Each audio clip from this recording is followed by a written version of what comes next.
নির্বাচন শুরুর আগেই ভোট হিংসা শুরু হয়ে গিয়েছে। এবার ভোটের মুখে চরম রাজনৈতিক উত্তেজনার দাঁতনে। সূত্রের খবর, এখানে তৃণমূলের সন্ত্রাসের শিকার বিজেপি।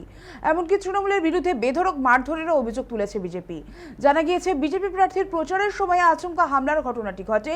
এই ঘটনার ফলে শতাধিক বিজেপি কর্মী আক্রান্ত হয়েছেন। পাশাপাশি গুরুতর আহতের সংখ্যা অন্তত 16 জন। 15 জনকে ইতিমধ্যে জলেশ্বর চিকিৎসার জন্য নিয়ে যাওয়া হয়েছে। একই সঙ্গে আশঙ্কাজনক অবস্থায় একজনকে স্থানান্তরিত করা হয়েছে বালাসোরে। অপরদিকে খবর পেয়ে ঘটনাস্থলে পৌঁছয় পুলিশ। সব মিলিয়ে বিধানসভা নির্বাচনের একেবারে শেষ বেলায় এসে উত্তপ্ত দাঁতনের রাজনীতি।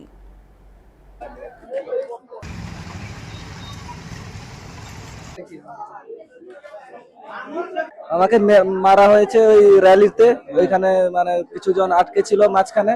তো আমরা ঘুরে যাই ওদেরকে মানে আনার জন্য। ওইখানে ঘোরার পথেই ওরা হামলা করেছে টিএমসি। আচ্ছা, আপনার কি মাথা ফাটিয়ে দিয়েছে? হ্যাঁ, মাথা ফাটিয়ে দিয়েছে। কতজন ছিল তারা? কতজন ছিল তারা? ছিল মিনিমাম 200 জন ছিল। কারা কারা তারা? তারা মানে মৌলবাদী, যারা টিএমসি সাপোর্টার। আমরা র্যালি নিয়ে গেছিলাম, হঠাৎই তৃণমূলের হারমাদ বাহিনীরা এসে আমাদের উপর চড়াও হয় এবং প্রচুর ইট, রড, লাঠি নিয়ে আমাদেরকে প্রচুর মারে। আমাদের রেলি চলছিল, তারা প্ল্যান করে আছে বলে আমরা জানিনি। এটা করেছে খড়েই গ্রুপ, জারুন গ্রুপ, ইস্তেকার গ্রুপ, পুরা 3 জায়গায় মিলিয়ে কাজ করেছে। আমরা যখন রেলি ঈদগাহ চেপে যাই, তারপরে আমাদেরকে প্রার্থীর উপরে সব ইট বিচ্ছে সব। মানে আমাদের পার্টির একটা মেগা র্যালি ছিল।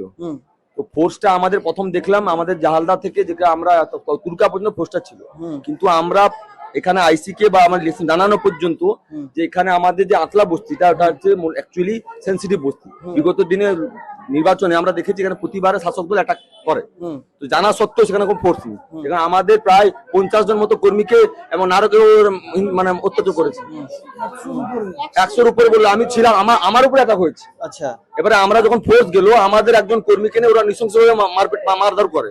মারধর করার পরে আমরা যখন বেরিয়ে আসি, আমাদের যে সমস্ত মানে কার্যকর্তা যাদের গাড়ি ছিল, ওদের গাড়ি আগুন জ্বালাচ্ছে, কারো গাড়ি ভেঙে ভাঙচুর করে উড়িয়ে দিয়েছে। মানে ওরা প্রতিটা জায়গায় ব্লকেজ করে আমাদের মানে আমাদের যে র্যালি বলুন বা আমাদের কর্মীদের মারার জন্য প্রস্তুত ছিল।